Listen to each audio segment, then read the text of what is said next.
Great to have you here. Likewise, sir. There you have it. Hello, Stevie. Here we go. Let's roll. Number one. First off, I was annoyed that the NBC people moved the Phillies race to 8:40 at night on Friday. It used to be late in the daytime.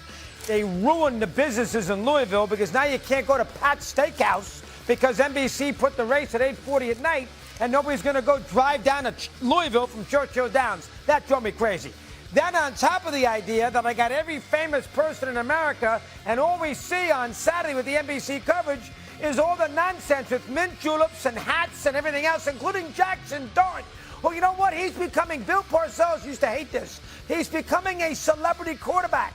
He wants to be seen everywhere. Dart was all over the place. Hey, Jackson, how about you be in a situation where you look at some film and find out why you blew a lead last year in Denver at 19-0, throwing interceptions all over the place?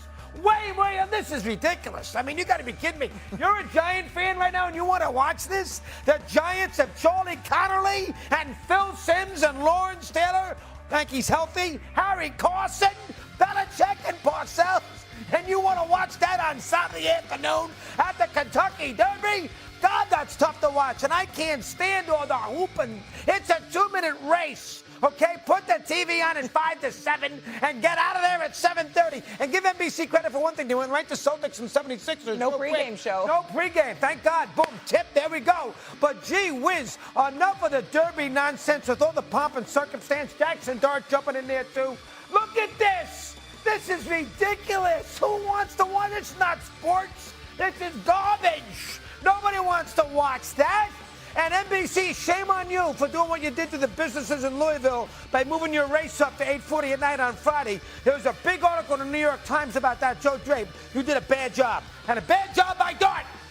Number one. That's funny. That is, I love you too. That is funny. Oh, You okay? I'm okay. Okay. I mean, you got some nerves. He okay? But I'm not okay. I mean, no, you get worked up all the time. Go ahead. That is ridiculous. That is ridiculous. Where the hell have we seen Jackson Dart since the offseason? We haven't seen him, and he shows up on one Saturday in Kentucky, and you got a problem with it. Can he live a little? I mean, my God, just because he showed up to the Kentucky Derby, all of a sudden he's not in the film room. He couldn't have spent every day since then in a film room, but then took a day to go to the Kentucky Derby. I mean, what the hell is that about? That's a bit extreme. And by the way, you're looking at it wrong. Did it ever occur to you, Doggy, by putting himself in that limelight, there's more pressure on him to produce, which means he's more incentivized to step up and live up to the acclaim he's receiving. Ever think about it like that? He's played 12 games. Giant fan thinks they have the next John Elway. Take it easy. I don't want to know what 12 games. Your pulse was like during the Met Gala if you didn't like the. Oh, that's another thing. That's number two. I should have Good been job. there. Good I should have beat been in. there. What a joke this is on. Here it is. Ben Stiller tells the whole world he's such a great Knicks fan. And on Monday night, they're playing the Sixers in game one of the second round of the Eastern Conference for the Knicks right now in the semifinals where they're the favorite. And I got Ben Stiller with the Knicks playing 5 feet from this, and he's sitting there at the gala. Forget the gala. You're a sports fan. You sit there and you go to the Knicks game and you sit in your courtside seat. You can't sit there and tell me that you're a huge Knicks fan if you're Ben Stiller and you're not at game one of the Philly series. This is not like it's work. He's not on a film. He's not doing any comedy. He did not interrupt work. This is something outside of the realm of it. This is basically his private time. Be at the Knicks game. You saw Chalamet at the Knicks game on Monday night, did you not? That's number one. And then I got to look at Lindor. Now, hold on now. Lindor has done nothing. The Mets had a game against Colorado. We killed Soto forever when he was on the IL list because he didn't text the Mets during that 12-game losing streak. And the Mets are playing against the Rockies. Mendoza's on a freaking life raft. And we have Lindor sitting here watching a Knicks game. And here's Brunson to shake his hand. Did Brunson say, Lindor, your team stinks, and you've lost 12 in a row, and you're 12-25 with a $40 million payroll? That drives you crazy. Watch every pitch of your Mets. You're supposedly a pseudo team captain, and you're at the Knicks game when the Mets are playing do-or-die games on the West Coast? That drove me crazy. Both of them. Stiller, game, Lindor, with the team, or in your living room watching the ball game, go through all the pitches.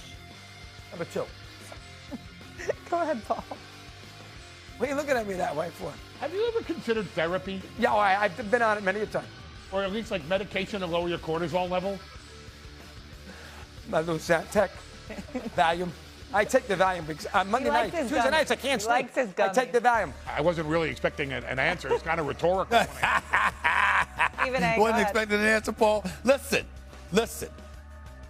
Doggy, I got to tell you something. This wasn't bad.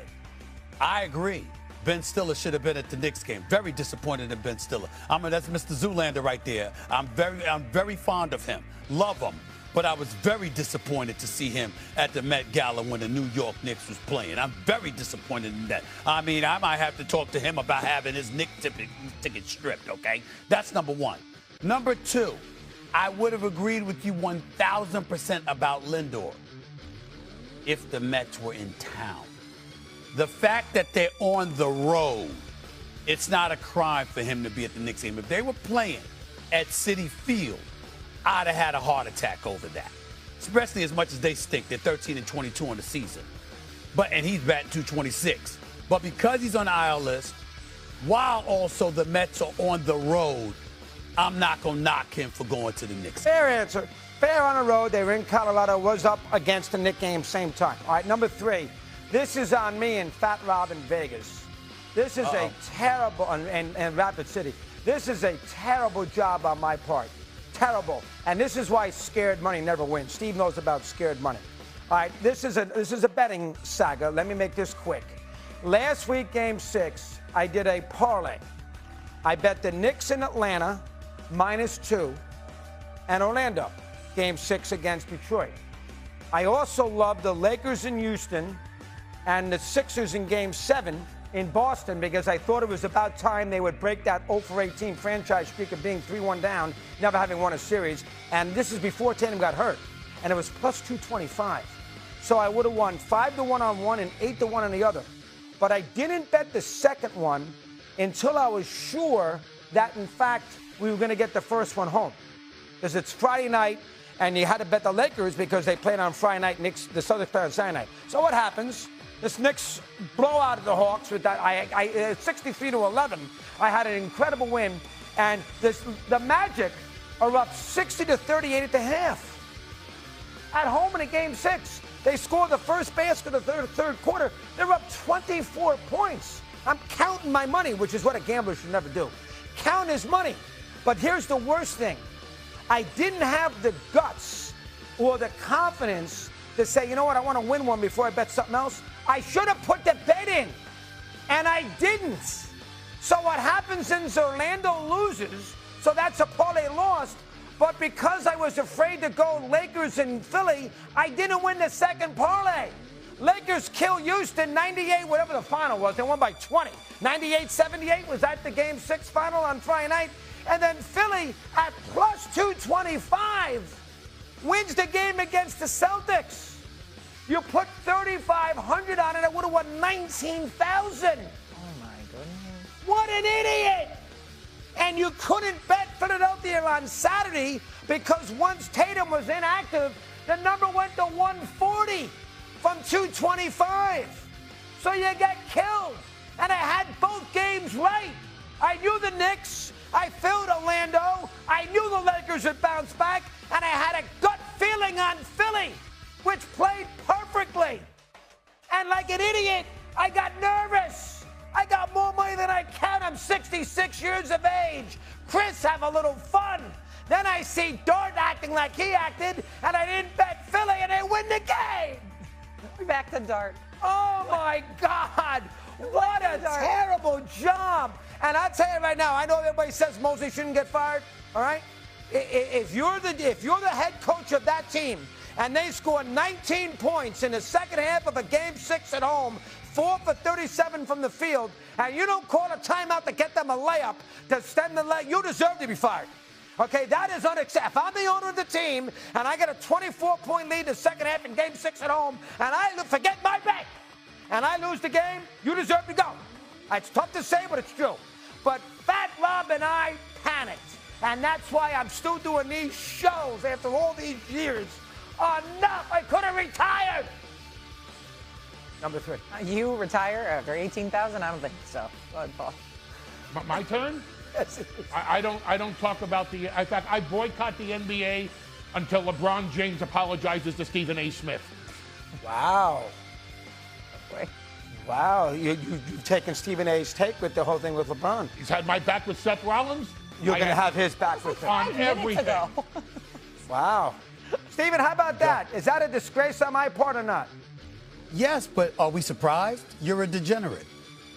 That's who you are. I mean, this is what you do. I mean, rather than just placing a bet and going away, you understand what I'm saying? You modify stuff. You're watching it closely. You start panicking. You're probably looking at, oh, I'll get to call out Fat Rob and anybody else. You do it to yourself. It's what you do.